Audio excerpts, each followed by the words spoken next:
밤에 니고데모가 찾아왔을 때 예수님과 대화를 나눈 뒷이야기입니다. 물론 이제 오늘 말씀에는 니고데모와 예수님 사이에 왔다 갔다 대화를 하는 것은 아니고 예수님의 가르침의 내용이 담겨져 있는 말씀입니다. 니고데모는 이제 우리가 어저께 묵상했던 말씀에 선생님, 저희는 선생님께서 하나님께로부터 오신 분이라는 것을 알고 있습니다. 왜냐하면 선생님께서 하나님께서 오신 분이 아니라면 이런 표적을 행하실 수는 없는 것이기 때문에 선생님께서 행하시는 이런 표적은 사람의 능력으로 할 수 있는 선을 넘어간 오직 하나님만 하실 수 있는 것이기 때문에 우리는 하나님께서 당신을 보내셨다는 것을 믿습니다. 그러자 주님께서 말씀하시기를 사람이 거듭나지 아니하면 하나님 나라를 볼 수 없느니라, 그렇게 말씀하셨습니다. 그러니까 예수님의 가르침은 사람들의 질문을 기다리지 않습니다. 물론 이렇게 멀찍이서 보면 지금 이날 니고데모의 질문, 대화, 관심, 그것과 예수님께서 하시는 말씀이 다 연결되는 말씀이기는 합니다. 그러나 니고데모의 입장에서는 생뚱맞게 갑자기 그게 무슨 말씀일까? 그리고 주님께서는 그저 한 문장으로 말씀하셨을 뿐인데 니고데모에게는 한 문장도, 다시 말해서 한 글자도 이해가 안 됐던 것입니다. 하나님의 나라는 뭐고 하나님 나라를 볼 수 있다는 말이 무엇인지 궁금하기에 앞서 거듭나는 것이 무엇인지를 주님께 여쭈어 보았습니다. 사람이 어떻게 거듭날 수 있습니까? 나이 먹었는데 어머니 모태에 또 들어갈 수 있습니까? 그렇게 이제 물어본 것이죠. 물론 주님께서는 다시 태어난다고 한다고 말씀하셨을 때 그 다시라는 표현은 원래 위로부터라는 뜻으로 해석할 수 있는 단어를 쓰셨습니다. 그것을 니고데모는 다시라는 의미로 이해를 하고 반문을 한 것이죠. 주님께서는 다시 태어나는 것을 말씀하신 것이 아니었습니다. 육체로 다시 태어나는 것은 아무 의미 없다. 위로부터 태어나야 된다라고 말씀하신 것이죠. 그런 표현은 사실 우리도 이해하기 어려운 표현입니다. 그래서 주님께서는 그 의미를 풀어서 물과 성령으로 태어나야 된다라고 말씀하신 것입니다. 특히 성령으로 태어나야 될 것을 강조해서 말씀하셨습니다. 이제 우리는 예수님의 모든 말씀과 사도들의 말씀도 기록된 것을 읽었고 또 선포되는 말씀을 들었기 때문에 알고 있습니다. 그렇지, 우리가 예수를 그리스도로 시인하게 된 것은 우리의 능력이 아니라 성령님의 도와주심으로 한 것이지. 그러니까 우리가 예수님을 믿어야 구원을 받고 예수님을 믿어야 복을 받는데, 그 예수님을 믿는 것은 성령을 통해서만 할 수 있는 것이니 성령을 통해서 다시 태어난다는 말씀이 맞지. 지금은 우리가 어렴풋하게나마 그렇게 바르게 깨달을 수 있습니다. 그러나 니고데모의 입장에서는 전혀 감을 잡지 못할 수밖에 없었죠. 성령으로 난다고요? 아니, 어떻게 성령으로 나는 겁니까? 주님께서는 성령을 바람으로 비유하셨지만 여전히 이해하지 못하는 니고데모에게 오늘 약간의 핀잔을 주십니다. 니고데모요, 너는 이스라엘의 선생된 자가 아니냐?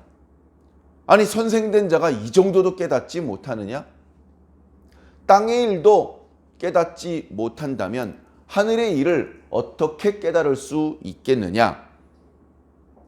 나의 증언은 보고 들은 것을 말하는 것이기 때문에 참된 증언이다. 그러나 네가, 그리고 너희들이 나의 증언을 받지 않았다라고 말씀을 하고 있습니다. 자, 여기서 우리는 주님께 핀잔을 들은, 책망을 들은 니고데모 또는 당시 바리새인처럼 하지 말고 그 반대로 해야 되는 것이기 때문에 우리는 먼저 주님께서 말씀하실 때 들어야 됩니다.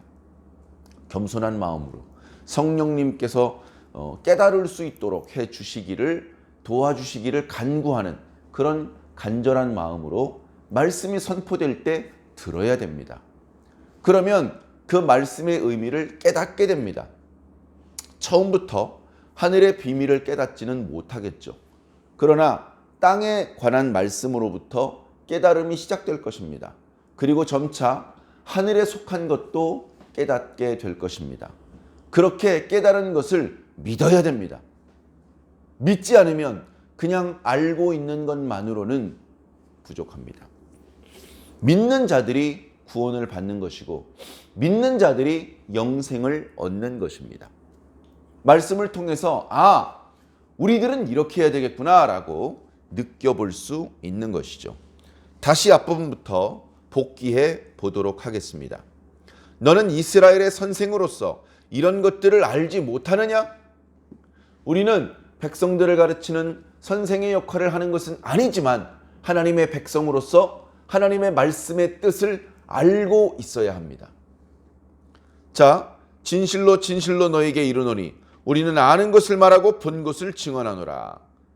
하나님께서 당신의 종을 보내시고 그가 잘 알지도 못하는 내용을 전파하는 게 아니라 확실히 보고 듣고 알고 있는 내용을 전파하실 때 그걸 들어야 됩니다. 그러나 너희가 우리의 증언을 받지 아니하였도다. 증언을 듣지 않으면, 거절하면, 무시하면 그 다음엔 아무 좋은 일을 기대할 수 없게 되는 것이죠. 내가 땅의 일을 말하여도 믿지 않거든 하물며 하늘의 일을 어떻게 믿겠느냐. 거듭나야 한다. 다시 태어나야 한다. 위로부터 태어나야 한다라는 주님의 말씀도 이해를 못하면 그 다음에 주시는 말씀들은 어떻게 감당할 수 있겠습니까? 하나님께서 하시는 일들, 하나님께서 하셨던 말씀들, 하나님께서 그렇게 말씀하시고 그렇게 행동하신 의도, 그걸 어떻게 깨달을 수 있겠습니까? 말해 주어도 까막눈이죠. 고막은 진동을 했는데 아무 의미를 깨달을 수 없는 것입니다. 닭이 울고 개가 짖을 때 사람이 그 의미를 어찌 다 깨달을 수 있겠습니까? 닭의 언어고 개의 언어인데 사람들은 깨닫지 못하죠. 사람끼리 하는 말도 외국어로 말하면 그것을 공부하지 못한 사람들은 아무 의미를 깨달을 수 없는 것입니다. 우리가 영적으로 그렇게 들어도 듣지 못하고 보아도 보지 못하는 불쌍한 자가 되지 않아야 됩니다. 우리가 지금 이렇게 예수 그리스도를 구주로 영접했고 하나님의 말씀을 읽고 있고 듣고 있다면 행복한 것입니다. 우리가 짐작하기 어려운 너무나도 귀중한 사랑과 은혜를 입고 있는 것이죠. 주님께서 계속해서 말씀해주고 있습니다. 하늘에서 내려온 자, 곧 인자 외에는 하늘에 올라간 자가 없느니라. 하늘 위에 있는 상황을 보고 듣고 그것을 증언해야 되는데 아무도 그것을 해줄 사람이 없다. 그러나 나는 보았다 라고 말씀하고 있는 것입니다. 주님은 세례자 요한과 다릅니다. 세례자 요한은 교회들을 향한 주님의 음성을 전달하기 위해 매우 잠깐 성령의 감동을 따라 하늘의 열릴 문으로 올라가서 하나님의 보좌와 그 주변을 보았고 하나님께서 하실 일들을 보고 들었습니다. 예수님은요, 계시를 받기 위해 잠깐 올라간 것이 아니고 원래 거기 계셨던 분입니다. 처음부터 모든 하나님의 말씀과 행함을 보고 들으신 분입니다. 그런 분이 증언을 해주시니 얼마나 참되고 얼마나 능력이 있는 말씀들이겠습니까? 그러면서 14절 이하에 갑자기 예수님께서 과거에 하나님께서 하셨던 모든 말씀을 보고 들었다는 말씀에 이어서 앞으로 예수님께서 어떤 일을 행하실 것일까지 말씀해 주고 있습니다. 모세가 광야에서 뱀을 든 것 같이 정확하게는 구리로 만든 뱀을 들었습니다. 더 정확하게는 뱀을 든 것이 아니라 뱀을 긴 장대 끝에 묶어서 장대를 세운 것입니다. 장대를 세우니까 그 끝에 매달려 있던 구리뱀이 높이 들렸죠. 그 구리뱀을 본 사람들은 살아났습니다.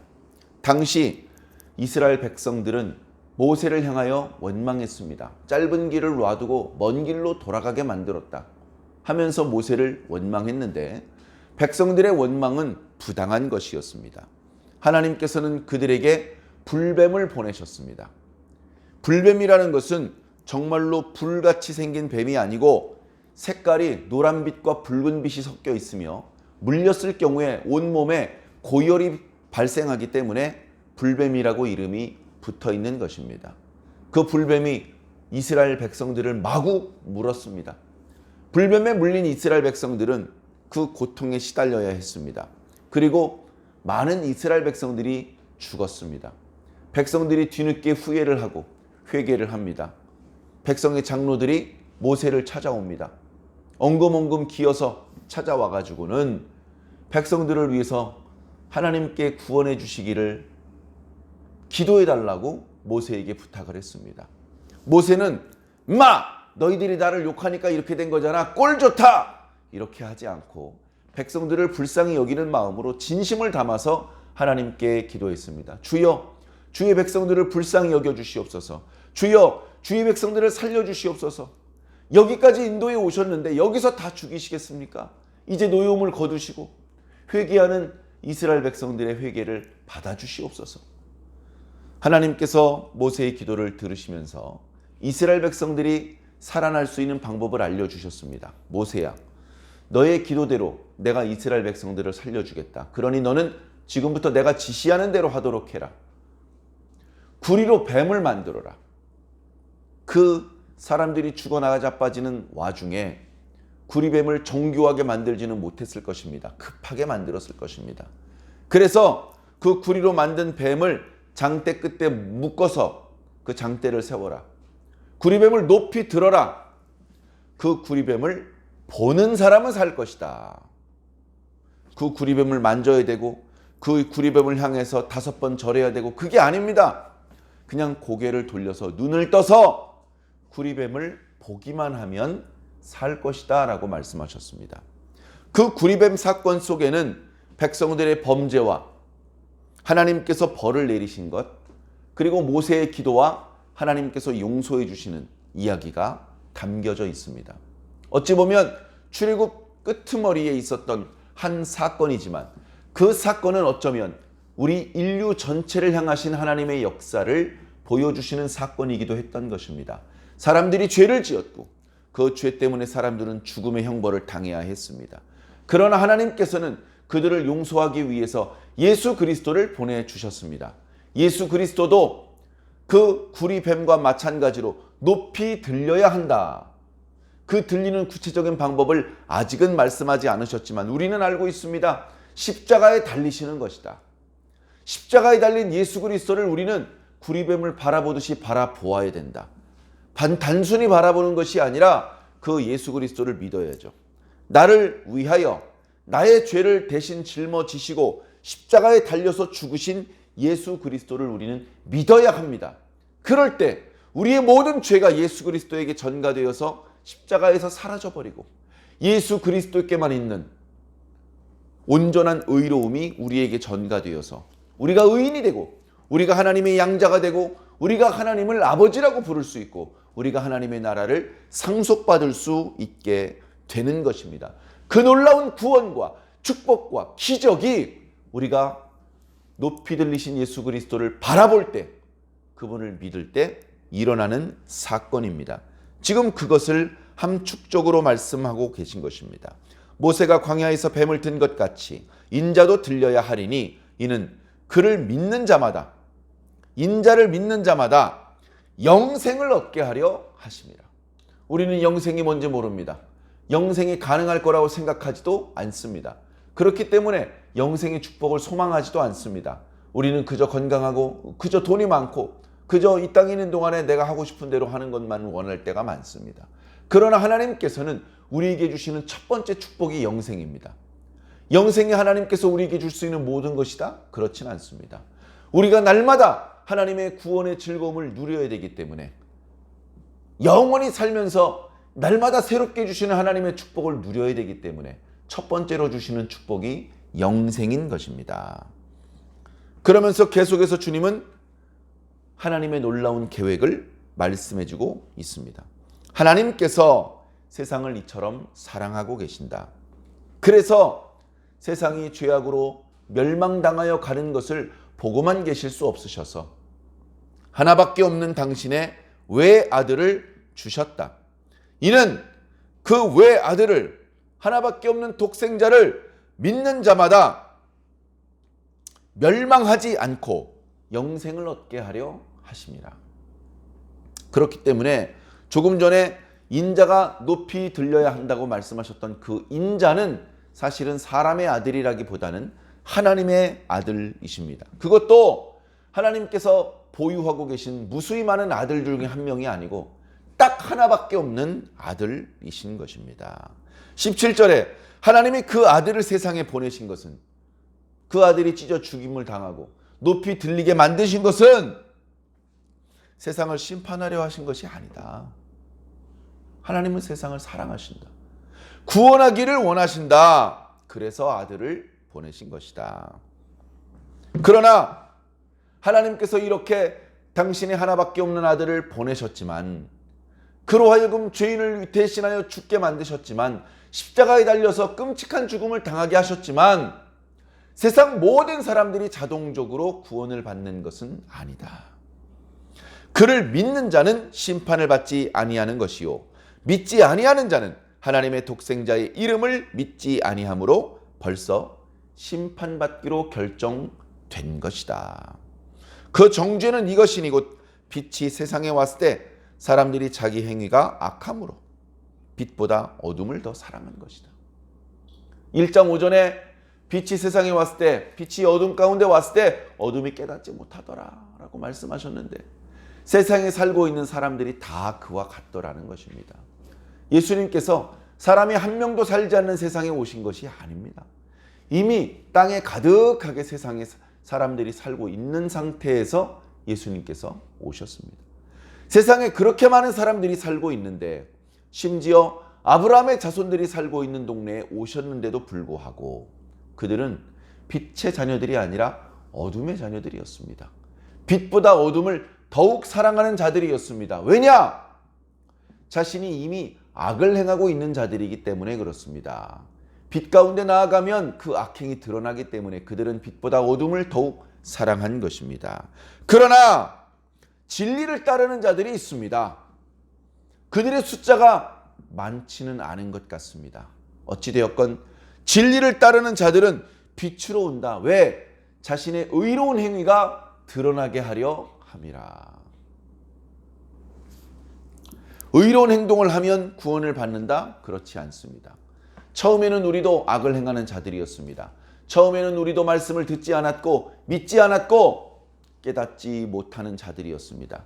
그런 우리들에게 빛이 오셨고 하나님의 독생하신 아들이 오셨습니다. 아들을 통해서 말씀을 선포해 주셨습니다. 그 말씀을 들었더니 놀라운 비밀의 말씀이었습니다. 그 말씀을 듣고 또 듣자 깨달아졌고 믿어졌습니다. 믿는 자들에게는 영생을 주실 것이며 심판을 당하지 않고 멸망을 당하지 않고 구원을 얻게 될 것이다 라고 말씀하신 그 상태가 전환된 것입니다. 입고 있는 옷은 똑같고 먹고 있는 음식은 마찬가지지만 영적인 신분의 변화가 생겼고 그의 미래에 변화가 생겼습니다. 계속해서 죄를 거듭하여 범하다가 결국 하나님의 심판 가운데 멸망을 당하는 것이 아니라 이제 그 죄로부터 벗어져 나와서 의를 행하는 자가 되었고 이제 하나님과 무관한 자가 아니라 하나님의 가족이 되었습니다. 하나님의 가지고 계신 모든 것들을 함께 소유하며 상속받을 수 있고 하나님의 아들이 가지고 있었던 통치의 권세를 함께 공유할 수 있는 자들이 된 것이죠. 우리가 소망한 적도 없고 기대한 적도 없는 놀라운 축복을 하나님께서 우리를 위해 예비해 주신 것입니다. 사랑하는 성도 여러분, 이런 축복이 오늘 저와 여러분들을 향해서 예비되어 있습니다. 하나님께서는 우리들에게 그것을 주기를 원하십니다. 그래서 우리에게 먼저 성령을 주셨고 그 성령을 통해서 예수 그리스도를 구주로 영접하게 하신 것입니다. 이 믿음에서 흔들리지 않으시기 바랍니다. 마귀는 계속해서 이 믿음을 빼앗아 가려고 합니다. 세상은 여러 가지 방법으로 우리를 흔들고 있습니다. 또 여러 가지 방법으로 유혹하여 범죄하게 만들고 넘어지게 만들고 올무에 빠지게 만들려고 하고 있습니다. 우리의 힘만으로는 마귀의 함정을 다 피할 수 없습니다. 우리를 도우시는 주님의 손 굳게 잡아야 됩니다. 우리를 부르시는 주님의 음성을 놓치지 않아야 됩니다. 오늘도 주님의 음성을 들으며 주님의 손을 굳게 붙잡고 이 악한 세상을 능히 뛰어넘어서 우리를 기다리시는 주님의 품에 안기실 때까지 주님의 인도를 꼭 받으시기를 예수님의 이름으로 간절히 축원합니다. 아멘.